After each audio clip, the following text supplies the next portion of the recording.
Peace and blessings, soul family. So good to connect always. Love chopping it up with you today. Today we got a good one. We got a special one today. We got a special guest. We're going to be talking about finding our voice, and we're going to do it with no other than someone who actually has experience in listening to the voice within, the whispers from within, if you want to be specific. None other than Miss Kathleen Walton. Just to give you some background about Kathleen, Kathleen is an artist. She's a writer. She has a background in business and in real estate. Just an absolute dynamic being, just a beautiful spirit overall. She's actually joining us live from Wisconsin. Kathleen, welcome today. Good to talk to you. Good to talk to you too, Andre. I'm happy to be here. So glad you joined. So I guess we're gonna kick it off with a question. In our behind the scenes conversations, you talked about a project in terms of, as you say, you got a book in your belly, right? A book that you want to write, and the book would be entitled "Whispers from Within." And thinking about whispers from within, it prompted a question of the first time. When was the first time that you remember hearing the sound of your soul or the whisper from within? Can you share an example or a moment when you listen to the sound of your soul, your spirit? Absolutely. So when I decided to eventually get out of real estate, it was Easter Sunday where clients wanted to see houses, and all I could think of is, what am I doing here? My family's all gathered and waiting for me to show up, and that was a whisper for sure that, like, the universe was saying, this isn't for you. Why are you here? And that was 100% a definite whisper for me. Wow. And it's so funny. Sometimes those whispers can be so loud. It's like it's shaking, right? It is shaky. You'd be like, wait. That was a whisper, but that was definitely for me. That was definitely for me. That's beautiful. As we were talking, so many people I believe are hearing these whispers now loudly, more louder than before. And we say who we were before the pandemic is not who we are at this point. And suffice it to say that, that eternal broadcast that is always, being shout out to us is getting louder and louder. And so, listening to the sounds of our soul is so integral to where we are right now, because I think so many people are going through an awakening. So many people are going through an awakening. Can you talk about your process? I mean, if you look at it today, we're in March. So this is about 3 years ago, right? 3 years ago, right around to the day, if you will, is when the country shut down and the whole planet, if you will, in and of itself shut down. So can you talk about your journey just over the last 3 years or so? And how has that been for you? Oh, for sure.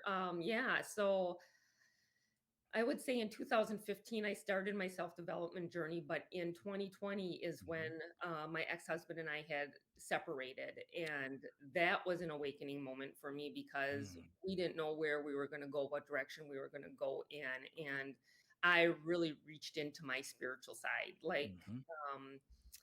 took yoga teacher training to get certified and find out all the things to live a yogi life, non-judgment, and just to find myself, if anything, but fell in love with the yoga life. So the whole spiritual side of things for me has so opened up in the last 3 years in so many ways, like just being my true authentic self and finding my voice of who I am and how I want to move forward in life 100%.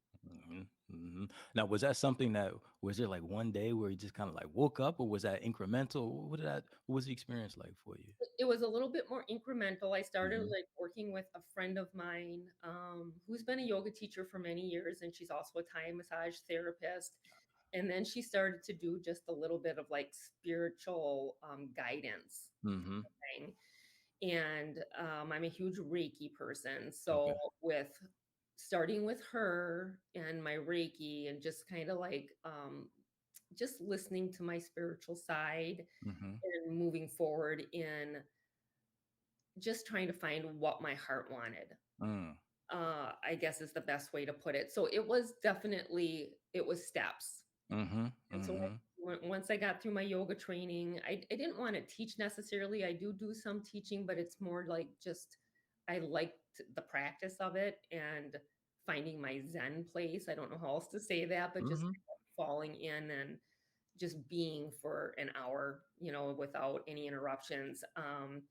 And then I just kept moving forward on this self development journey and found a group, a mastermind group that I joined. And now that's led into another group that I'm in that I'm hoping, or I'm not hoping, that I'm going to become a global master coach and just help people be their best selves, like find their truth and their voice and let them be authentic with everybody Mm-hmm. around them.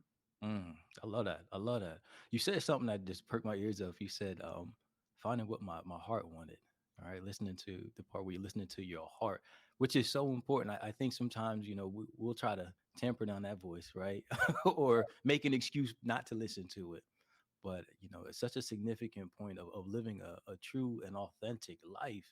Talk about that. Was that something that you always had, where you always kind of followed your heart, or even growing up as a child, was it something where you were a person that, as a little kid, that just followed your heart and just lived passionately through there? Or what was it like? What was it like for you?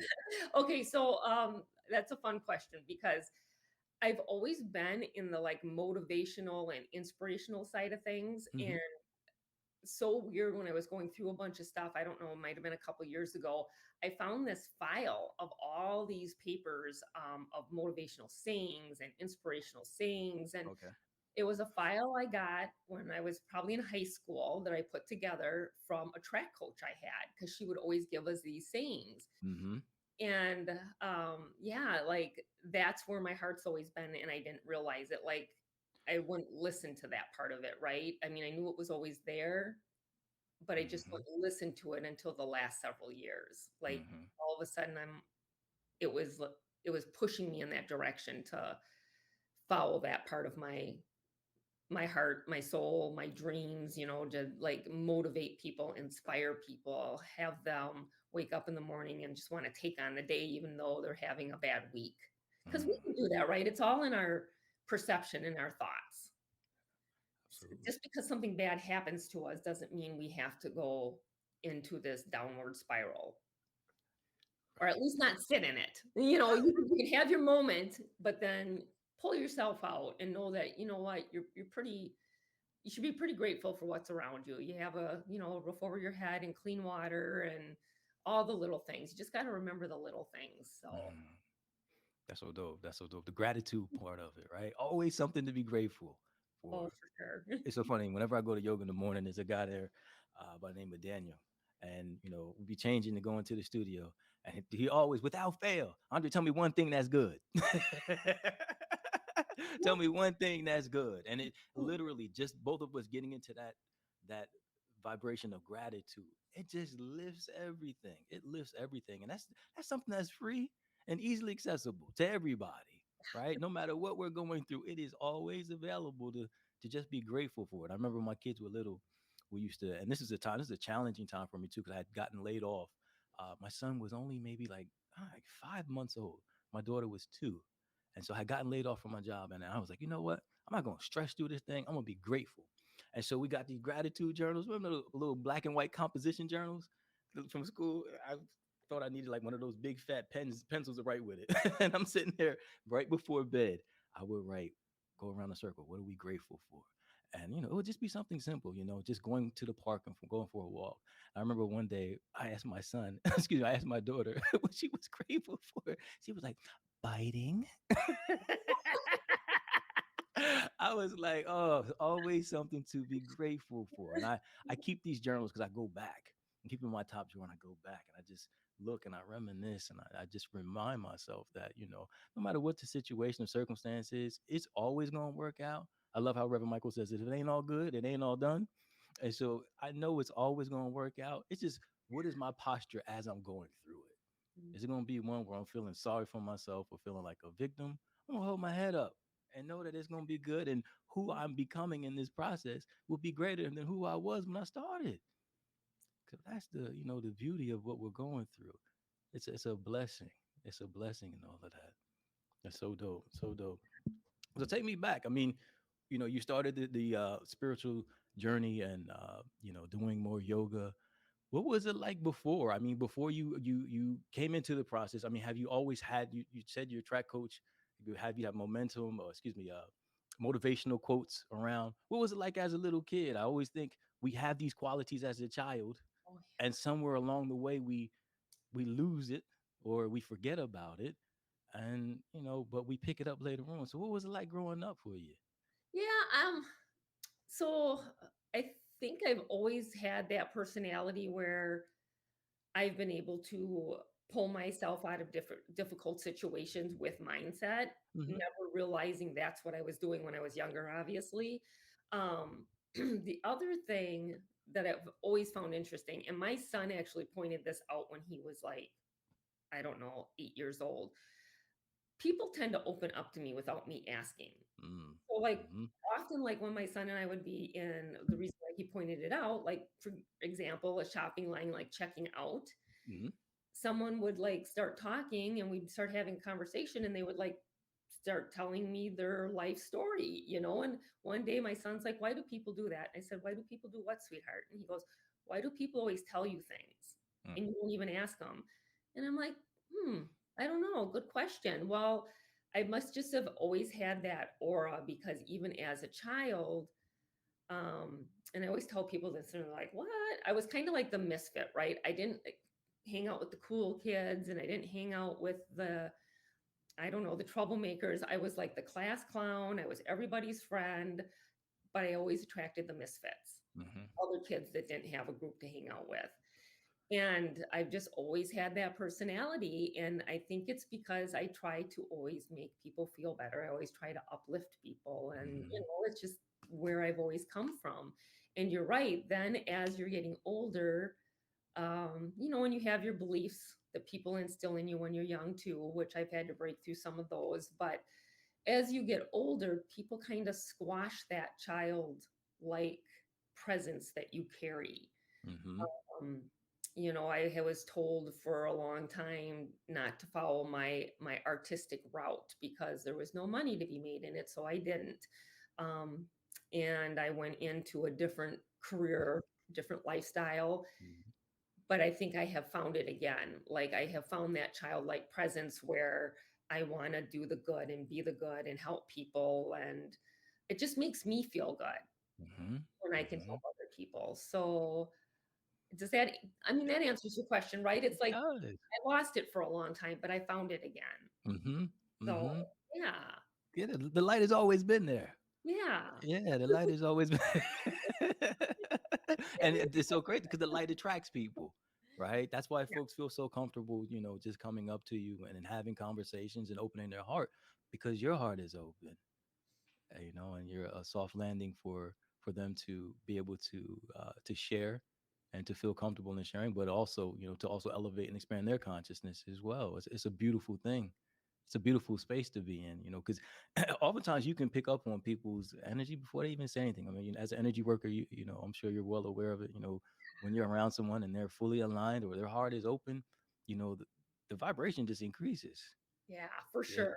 Yeah, it increases, and you can tell. You can absolutely tell, and it's a beautiful technology, I guess, that we're blessed with, to have. But that's so dope. That's so a light worker from the door, and I love how you said it. We as we go throughout life, we may lose it, or we bury it, and it gets into the inner recesses of all the other stuff that we've tucked away, right? But it always emerges. It all comes back. And I love how I do a lot of stuff with Ernest Holmes, and one of my favorite books is The Science of Mind, and he talks about there are no mistakes, that everything fades into God, and how we'll go through and we may bury those things, but it's just a seed. Right? It's a seed. It's a seed that's going to grow, and so you come back to it, and you have whispers from within us, right? If something that was planted, submerged in you from I guess a while ago, that is maturing and manifesting into a way to be a way shower for folks, which is beautiful. Can you talk about how you got this idea, and just share what was the I guess the inspiration behind it? Um, so I've always been a little bit of an intuitive, and Hmm. I've never understood it, or wanted to listen to it because, if you say that to some people right away, it's the woohoo and, Hmm. whatever. And so as I started going through this spiritual journey, just the little, I'm going to say whispers from the universe, Hmm. you know, talking to me, and I'm like slowly starting to understand, like, okay, I'm listening. I hear you. What Hmm. direction is this going in? Hmm.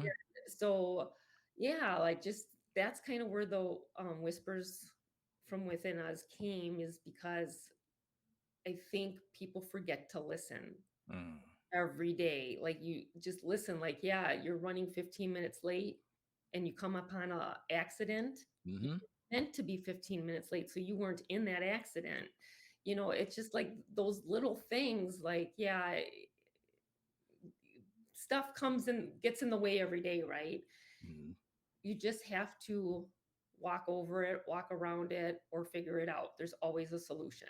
Hmm. And you just have to listen to those Mm. whispers. That's So dope. that's where it came from, is like just the intuitive stuff that comes to me on a regular basis. And I've finally learned that it's okay to listen to that. Mm. Mhm, mhm, mhm. Did it come to you during a time where it was challenging? Did you or were you what was life like during that time where you were inspired to pursue it? I would say it came to me when things were challenging. Like I would have these like really lifelike lucid dreams. Mm, And okay, um, it was like giving me direction. That's the gotcha. best way I can say it. And I'm just like, I would remember these dreams and then I kind of forget about it. And then in the middle of the day, I would remember the dream again. It was the Mhm, weirdest thing. And I'm just like, okay, the universe is trying to tell me something. yeah. I'm gonna break that dream down. And so I would just break it down and then figure out what the message was, Mhm, yeah. So definitely during a time of struggle, it came. mm, mm. That's one of the things you say, thank God for the struggle. Exactly. While going through it, it may not feel as good, right? But there's such a gift and a blessing. And I remember one of my first yoga instructors, he used to say, "What magic lies in the valley today? What magic lies in the valley today?" And it would be a 6 o'clock yoga class too. So it was a struggle bus to get there. And so, but literally, he would always say that. And it would always, I would leave out the studio and I would be like, yeah, what magic may lie in, and what I'm moving through, these challenging experiences I was moving through. And just to see the beauty in it all, because, for you in this particular instance, there's a message that resonates not just for you, but it's going to touch the whole world. I mean, whispers from within us, that's something we all can relate to. Oh, And for sure. that's so beautiful. That's dope. That's dope. Talk about being empathic, because we talked about, people who are attracted to your light. I'm assuming, and with you being an intuitive, very empathic, how did you I guess, when did you recognize you had this gift? And yeah. Yeah. Okay. So if I look back, Hmm. there were a lot of instances when I was a child that I never picked up on it because I didn't know anything about it. And my spiritual journey at that time was really, getting raised in a Lutheran church, was spiritual with God. And it's changed a lot for me. Like, I have, everybody has their beliefs, and mine has become more of the universe. Hmm. You do good and good's going to come to you, the whole karma thing. So I would say, like, it's always been there, but I just really didn't pick up on it until the last few years. Like you said, when I was going through the struggle, it's like it started to become more clear Hmm. that it was there. And like you said, the whole being empathetic to just my surroundings and people that are around me. Hmm. Just one day I was at the airport and there was this young lady and she was sitting over by the wall, and I'll never forget this because it just broke my heart. She kept trying to hide herself, and I could tell she was upset, and I could tell she was crying. And it was my son and I, we were traveling somewhere, and I just like got up and walked over to her and I Hmm. said, "Can I just give you a hug? You look like Mm. a hug." And she's like, "I do need a hug." And I gave her a big hug and Yeah. rubbed her back. And I said, "Well, we're sitting over there. If you need anything, just come let me know." Hmm. And I could just like feel like when I was hugging her, her energy went from being super light. tense to just like her body relax. So I had Mm-hmm. no idea what was going on with her, but she just needed something. Mm-hmm. Needed Mm-hmm. something to reach out. So yeah, it's like I don't know. I do pick up on energies with people quite often, and once you tune into that, it's just such an amazing thing. That's a beautiful story because I know I'm an empath as well, and for a while it would just be you take on the energy, you identify it, but then you would take it on. You're like, oh my god, what's going on? But then for you to take it and translate it into identify what she's going through, and then translate it into compassion for her to help to solve, whatever is going on at that moment. That's a beautiful gift, and you did that in front of your son, right? So think about that because what's liberating in all of that is as a child you may not have had the language or the understanding of what gift you have, Right. right? But then for your son to see that, use your gift, and then to give him language because chances are he may well be empathetic, right? As well. So I Yeah. think that's something as parents we may gloss over a little bit where our kids have all of these beautiful gifts that they've been born with, but Mhm. not necessarily we're not necessarily giving them the language and the understanding of the technology of how to utilize it for not just their good, but for the greater good of the folks around them as well. That's something that I know as a parent I have to do a better job of as well because everybody's kids, each kid is a totally different universe. It's their own universe, and being able to equip them with that skills. How has that been for you? Have you identified? Have you seen gifts, the different gifts in your kids, and what has that been like for you? Yep. So I have one son. He's currently 17, and he definitely has the intuitive side, and he is a very empathetic. Mm-hmm. He's always been a very compassionate child. Again, attracts the misfits. But I have to be careful because his dad, he's very conservative, so he gets both sides of it, Uh-huh. and I don't want, like, I used to get the you're going to the woohoo side, Uh-huh.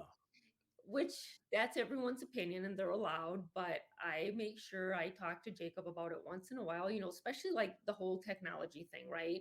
When he Mm. was younger, I'm like, you do not walk through a parking lot staring at your phone. Exactly. You need to be aware of your surroundings. Mm-hmm. And he is very aware of his surroundings because, like, if something doesn't feel right to him, he knows. And I said, that is your intuitive side talking to you. Just listen to that because it will never steer you wrong. Mm-hmm. So yeah, you're right. I have seen that in him, but I'm just very careful on how I direct it with him because he's still trying to figure out who he is, right? He's only 17. So Mm. Exactly. I Exactly. want him to embrace it all, but I don't want him to be like, well, I don't want to go to the woohoo side, So Yeah. join us. Yeah, Travis, you'll be over here soon enough, brother. I love it. I love it. It reminds me, I took my daughter out yesterday. We went and bought a pizza and some fries and went and sat in the woods by the river. And the reason why I did it though is because, when I like to spend daddy daughter time, that's important. My daughter, she's about to go to middle school. I know she got a little ego now. She got a group of friends. So I'm just making sure that we have that open lines of communication so that we can always stay in contact. But uh, I also noticed that technology is a huge role in kids now, right? And we know life before the internet. She doesn't know life before Wi-Fi. Like that's that's a whole different ball game for her.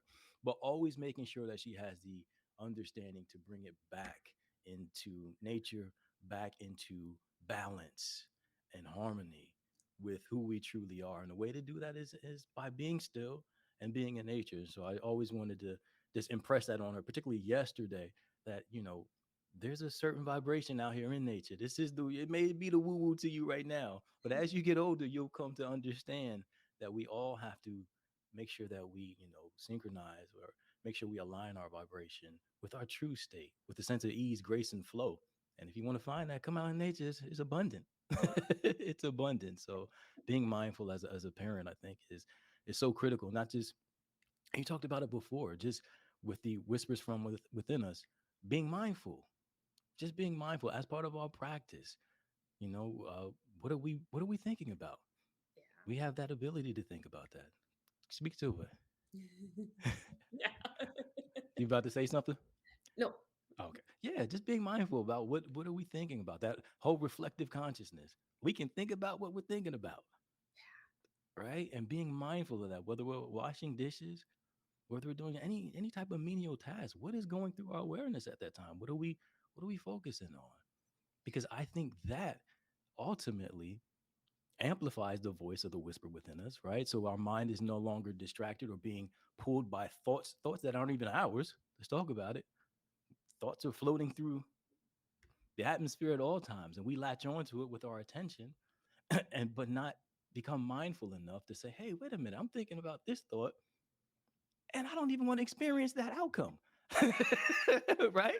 Like right? we'll think about a thought, but we want nothing to do with that experience, but we'll latch onto it and then begin to amplify the thought until it manifests into an experience in our life that we like, I didn't want that. I didn't want that. But you talked about it earlier, and I talked about it, I think before with Dolly, and one of the last episodes, it was with Jack Canfield. Jack Canfield has this beautiful formula about a reframe. And he says, I think it's E plus R equals O. So an event plus our response equals an outcome. And before I was thinking it was the E plus O when I was younger, an event and then an outcome. But putting the onus back on us, that our response, our responsibility changes the outcomes that we experience in our life. We may not have full control over the event, and we may have a significant amount of control, influence over the outcome, but we Yeah. have full control over the way we respond to it. The way we respond to it. So just being mindful of our expanded awareness and our ability to respond to things is a beautiful, beautiful aspect of it. Well, yeah, and as humans, it's almost human nature that we replay things over and over and over. So if you're in a sad place because something happened and you Mm-hmm. keep replaying that over and over, it's so hard to get yourself out of that, right? Mm-hmm. You have to like reset your mindset, and every time those sad thoughts or whatever the event was comes up, you have to replace it with positive stuff, like positive Mm-hmm. thoughts or things you're grateful for. That's the perfect one, right? Three things you're Yeah. grateful for at that very Mm-hmm. moment. That's And it. yeah, and it just totally reframes everything. So I love that. That's it. That's a good like way to look at it, because you can be, or you are, like you said, you are responsible for the outcome. And it's the same with your thought process. So if you want Mm-hmm. to stay in that sad state, well, keep replaying it or get yourself out of it. So I love that. Yeah, yeah. I think the reframe keeps us from being the victim. Oh, oh, Right? When right. you reframe it, we're no longer the victim. Actually, we are empowered. We stand in our own authority because we retell the story in a way that serves us. Yeah, Yeah, and we release other people that we may be holding captive and challenge beliefs that may be limiting us. It's for a sure. powerful position to be in. I love it. That formula is so uh, it's so empowering. It takes us out of a just takes it out of a victim state and gives us some more energy, some fresh energy, a fresh perspective. What we look at changes. For All sure. right. For sure. That's so beautiful. That's so beautiful. So we're coming up to it, but I be remiss if we didn't talk about one of my favorite parts of the show is the practice. Now we know you do yoga and Reiki, but can you take us into what your daily practices is so that you can actually hear the whispers from within us a bit better, or actually integrate that information? Yeah, 100%. So I do the gratitude journal thing too. I do it in the morning and at night. So when I wake up in the morning, I usually just write down three things I'm grateful for and Mm, what would make my day great. love Whatever that is, talking to a friend, whatever it is. I do yoga in the morning too. It's my favorite time of day to do it. If I don't make a morning yoga practice, I always try to get a late afternoon practice it. in. Mm-hmm, I am a journaler. mm-hmm, So if I've just got stuff I've got to get out of my head because I'm having a hard time staying focused during the day, mm-hmm, I will just sit down and journal for 10, 15 minutes. That's all you need. You don't need an hour, to get there. And then just as I'm working forward on this journey of becoming a NHI master or global coach, uh, just doing the work every day, right? Mm, There's something to be said for that. If you want to be in a certain mindset, you have to do the work every day, whatever that is for you. If it's just getting into that yogic state every mm-hmm, day. So yeah, that's kind of where I'm at with the whispers within us, is just trying to pull it all out into a grateful state mm. through the day. Powered by gratitude. That is so For that's so sure. beautiful. So beautiful. So gratitude, waking up grateful, of course, in journaling, yoga, doing the work, doing the work. Not enough said about doing the work, right? With a sense of sincerity to it, right?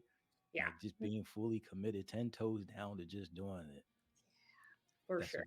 that's a beautiful thing. That is an absolute beautiful thing. Kathleen, is always a pleasure. It's such a pleasure having this conversation with you. I appreciate you for your sacred yes and for the work that you're doing. Let us know how can we get in contact with you, particularly as you continue to dive deeper in Napoleon Hill Institute, and want to make sure folks have the ability to reach out to you on social media. So what's the best way for people to get in contact with you? Probably through my Facebook or Instagram, which is Kathleen Walton. So yeah, that's the way. Excellent, excellent. I will put Kathleen's information in the description of the video. Kathleen, once again, thank you so much. And Akashic Living family, thank you.